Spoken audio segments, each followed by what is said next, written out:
चिंता चिता एक सम सुनिए ध्यान लगाए, चिता में मुर्दा जले चिंता जिंदा दे जलाए। जिंदा दे जलाए फ़र्क इतना ही होता, जिसके मन में चिंता छाई वो नहीं चैन से सोता। हर दिन रहे सुलगती चिंता की ये चिंगारी, इसका नहीं इलाज कोई ऐसी ये बीमारी। कह किसन समझाए जले मन में चिंता की ज्वाला, रक्त मांस जल जाए रह जाए हड्डियों की माला। नमस्कार साथियों, बहुत बहुत शुभकामनाएं।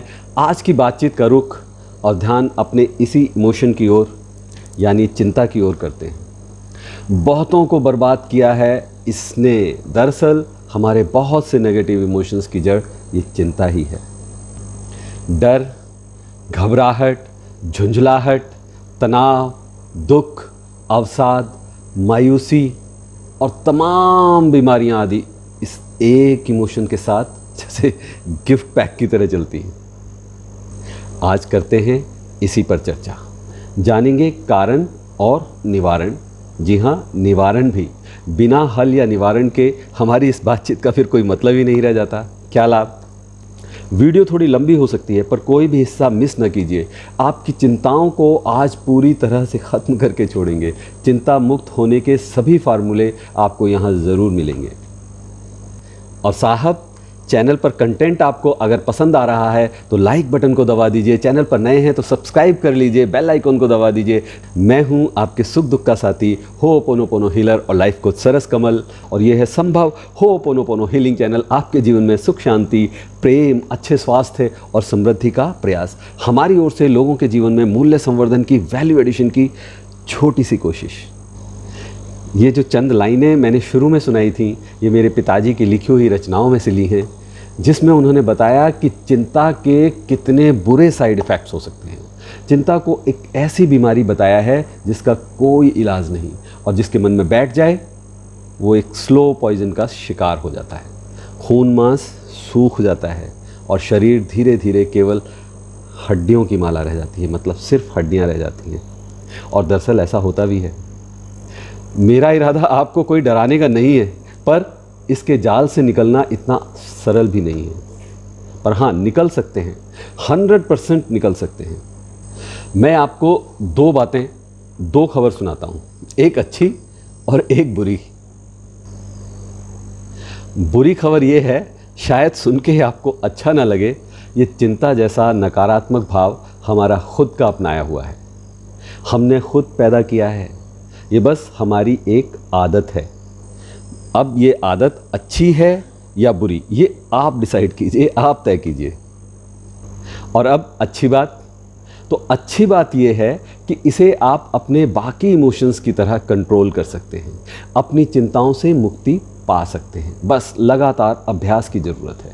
अभ्यास होओपोनोपोनो प्रेयर का, अभ्यास अपने नेगेटिव इमोशंस के पैटर्न को तोड़कर नए पॉजिटिव इमोशंस क्रिएट करने का, और अभ्यास कुछ उन बातों का जो मैंने वीडियो के अंत में आपको बताई हैं। तो वीडियो ज़रूर पूरी देखिएगा। क्यों मैं इसे आपके द्वारा क्रिएटेड बता रहा हूँ, क्यों मैं ये कह रहा हूँ कि ये बस आपकी सोच का, फीलिंग्स का एक पैटर्न है, बताता हूँ। जी हाँ, ये एक आदत भर है। आप अपनी इच्छा शक्ति से इसे बदल सकते हैं। आपने देखा होगा बहुत से लोगों को जो बस कोई ना कोई बहाना ढूंढ लेते हैं अपने चिंतित होने का। कुछ उदाहरण मैं आपको यहाँ दूंगा। हमारी बड़ी बहन की एक सहेली हैं, फ्रेंड हैं, उन्हें हमने हमेशा चिंतित रहते देखा है। बाद में दीदी ने बताया कि वो बचपन से ही चिंताएं अपने साथ लिए घूमती हैं, सब सुख सुविधाएं होने के बावजूद। बचपन से ही बहुत खूबसूरत थी, लंबा ऊंचा कद, पढ़ने में होशियार। बावजूद इसके उनके माता पिता को चिंता होने लगी कि योग्य वर कैसे मिलेगा। उनको भी अपने आप ये चिंता होने लगी। बताइए, सुंदरता या टैलेंटेड होना उनके लिए चिंता का विषय था। खैर, समय आया, संयोग मिले, साथी मिला, जिससे शादी हुई। उनका रंग कुछ गाढ़ा था, पर संयोग के आगे किसी की नहीं चलती। चिंता तो बहुत की, पर हुआ कुछ नहीं, कोई लाभ नहीं हुआ। हुआ वही जो होना था। अब उन्हें ये चिंता होने लगी कि बच्चे कहीं सांवले ना हो जाएं। समय आया, लड़का और लड़की हुई, दोनों खूब गोरे चिट्टे। हुआ वही जो होना था, पर वो चिंता करती रहीं। और अब वो रात दिन परेशान होने लगी बच्चों के भविष्य के लिए। पढ़ते नहीं हैं ढंग से, ये अलग बात है कि बच्चे हमेशा टॉप 5 में रहें, पर उनकी चिंता का कारण था कि वो नंबर 1 पे क्यों नहीं आते, उनकी पोजीशन नंबर 1 क्यों नहीं है, कैसे एडमिशन होगा मेडिकल या इंजीनियरिंग में। बच्चों का रुझान अलग निकला, एक ने म्यूज़िक में नाम कमाना शुरू किया और दूसरे का रुझान टीचिंग में चला गया। उनकी चिंताओं को एक नया आयाम मिल गया। अब और चिंता, शादी कैसे होगी। हो गई शादी भी और करियर भी अच्छा हो गया। हाँ, जो वो चाहती थी वो नहीं हुआ, जो होना था वो ना आपके बस में, ना उनके, ना हमारे, किसी के बस में नहीं। और अब वो परेशान हैं कि उनके बच्चों के बच्चे नहीं हुए हैं। लड़के की शादी को 3 साल होने आए हैं, अभी तक कोई बच्चा नहीं। आपको क्या लगता है, अगर उनके बेटे को बच्चे भी हो जाएं तो क्या उनको सुकून मिल पाएगा? प्लीज़ कमेंट करके ज़रूर बताइएगा। उनकी सब चिंताएं खत्म हो जाएंगी क्या? नहीं होंगी, कारण कि उनको चिंता करने का बहाना चाहिए। चिंता करना उनका इमोशनल पैटर्न है। बहुत से कारण उनको मिल जाएंगे अपनी चिंता करने के लिए, और एक्चुअली नहीं होंगे तो वो कारण ढूंढ लेंगी, और नहीं तो बाकी परिवारजनों के लिए, उनके जीवन के लिए खुद रिग्रेट करती रहेंगी, चिंता करती रहेंगी। बहू बच्चों की देखरेख सही नहीं कर रही है जैसे मैंने की थी। फिर पोते की पढ़ाई की टेंशन, उसके भविष्य की चिंता। नेवर एंडिंग प्रोसेस है ये, कारण कि कभी कोशिश ही नहीं की जानने की, समझने की, चिंताओं को छोड़ने की, बस गले से लगा के रखा और भला बुरा सोचते रहे, बोलते रहे। और उस पर कमाल ये कि वो बहुत ज़्यादा धार्मिक हैं, काफ़ी समय पूजा पाठ में बिताती हैं। कैसी पूजा, कैसा पाठ जो मन को शांति ना कर सके। और उन्हीं की छोटी बहन का उदाहरण ठीक उनसे विपरीत था, जहां उनको ना कभी अपनी शादी की कोई चिंता हुई, समय पर अपने आप शादी हो गई। संयोग से इनके पति ज़्यादा समझदार और सुंदर भी निकले। इनको ना बच्चों की कोई चिंता, ना उनके पढ़ाई की, और बच्चों की शादी या उनके बच्चों की सोच तो बहुत दूर की सोच थी उनके लिए। हाँ, अपने सभी काम वो पूरे मन के साथ करती थी। अब दोनों एक ही साथ, एक ही सहूलियत, एक ही हालात में पली बड़ी हुई, पर सोच में बिल्कुल उत्तर और दक्षिण। और असल में बड़ी वाली बहन छोटी वाली के स्वभाव और उसके बच्चों के भविष्य के लिए हमेशा चिंता करती है। छोटी को ज्ञान देती हैं कि बच्चों के भविष्य के बारे में सोचा कर। पर हर व्यक्ति के सोच विचार का तरीका अपना अलग होता है, निजी होता है। उसे कभी कोई चिंता नहीं हुई। उनका सिंपल ये मानना था कि जिस चीज़ पर मेरा बस नहीं, उसके लिए क्यों परेशान होना है, क्यों चिंतित होना है, बस अपना बेस्ट देते रहना काफ़ी है। और उनकी इस सोच के बावजूद उनके बच्चों ने बहुत शानदार करियर बनाया। अब एक और एग्जाम्पल, मेरे मित्र के बड़े भाई हैं। हमेशा इस चिंता में उन्होंने जीवन बिताया कि बच्चों का क्या होगा, उनके लिए बढ़िया घर तो बना लूं, यही सोचकर पूरी ज़िंदगी की पूंजी लगाकर एक सुंदर सा घर बनवाया। फिर बाकी ज़िंदगी उस घर की EMI देने में चिंता में गुजारी। और बेटा शादी के तुरंत बाद पत्नी के साथ दूसरे शहर में रहने चला गया। बनवाया हुआ बंगला अब खाली रहेगा। अब उनकी चिंता का एक कारण ये भी था। और बच्चों से इतना मोह कि बस एक दिन भी बच्चों के बिना रहने की कल्पना नहीं कर सकते। ख्याल रहे, बच्चों से मोह, प्यार नहीं। फ़र्क होता है प्यार और मोह में। जहाँ प्यार शुद्ध सकारात्मक भाव है, मोह में एक सीमा के बाद नेगेटिविटी आ जाती है। तो बच्चों का मोह उनके जीवन भर की चिंताओं का कारण रहा। यहाँ तक कि लड़की की शादी के लिए ढूंढकर घर में रहने वाला लड़का देखा, उससे शादी कराई। इस सब में लड़की की शादी हालांकि देर से हुई और ज़्यादा प्रोटेक्टिव माहौल में रहने के कारण स्वाभाविक था बेटी थोड़ी ज़िद्दी हो गई। और जिससे शादी हुई वो और ज़िद्दी निकला। जल्दी ही दोनों में अलगाव हो गया। अब वो घनघोर चिंताओं में पड़ गए। दोनों चिंताओं में हैं। ऐसे में स्वस्थ मानसिकता के साथ बेटी को आगे की राह दिखाने के बजाय वो अपनी परेशानी से बेटी को अनजाने में ही और कमज़ोर कर रहे हैं। ऊपरी तौर पर बहुत मजबूत और स्ट्रॉन्ग दिखाते हैं, पर जैसा दिखाते हैं वैसा असल में है नहीं, खुद भरोसा नहीं करते, ऐसे में और नेगेटिविटी को अट्रैक्ट करते रहते हैं। ये जो ओवर अटैचमेंट जिसे गलती से लोग प्यार या केयर समझ लेते हैं, दरअसल हमारी चिंताओं का एक बहुत बड़ा कारण है। और ऐसे में हम स्वस्थ मस्तिष्क से किसी को कुछ सहारा नहीं दे पाते, अपनी नेगेटिविटी अनजाने में बच्चों पर या जिसे भी हम समझते हैं कि प्यार कर रहे हैं उस पर डालते रहते हैं। किसी को सपोर्ट करने के लिए आपका न्यूट्रल होना, आपका पॉजिटिव होना बहुत ज़रूरी है। खैर, ये एक अलग बड़ा विषय है जिस पर चर्चा किसी और दिन करेंगे। कहने का तात्पर्य ये है कि आप, हम ही नहीं, पूरी दुनिया में अधिकांश लोग इस चिंता रूपी आग में जल रहे हैं।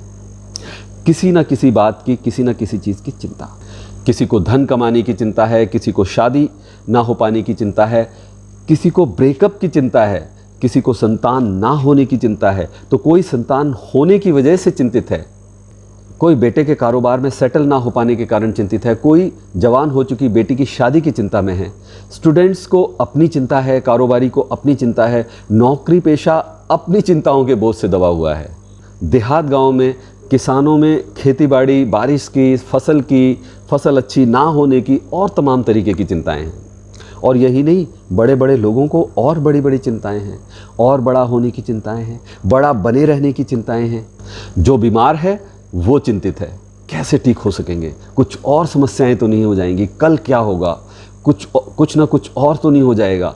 और जो स्वस्थ है वो अपने आसपास बीमारों को देखकर चिंतित है, क्या होगा इनका, कैसे ठीक होंगे। मतलब ये कि एक अथाह सागर है, बस डूबते जाना है। चिंता किस तरह आपके मन में घर बनाकर आपको तमाम परेशानियां दे सकती हैं, किस हद तक बीमार कर सकती हैं, सुनिए एक और उदाहरण। मेरे ही एक मित्र की पत्नी, उनको अपनी सेहत को लेकर बहुत शंका, बहुत चिंता बनी रहती थी। उनके घुटने में दर्द होने लगा। उन्हें डॉक्टर ने कैल्शियम आदि की कमी और हड्डियों की कमजोरी कारण बताया। इत्तेफाक से मित्र के बड़े भाई की पत्नी, उनको रूमेटाइड आर्थराइटिस की समस्या थी। हाथों पैरों की उंगलियों में टेढ़ापन आ गया था, चलना फिरना मुश्किल था। अब इन्होंने उस बीमारी की चिंता अपने सर ले ली।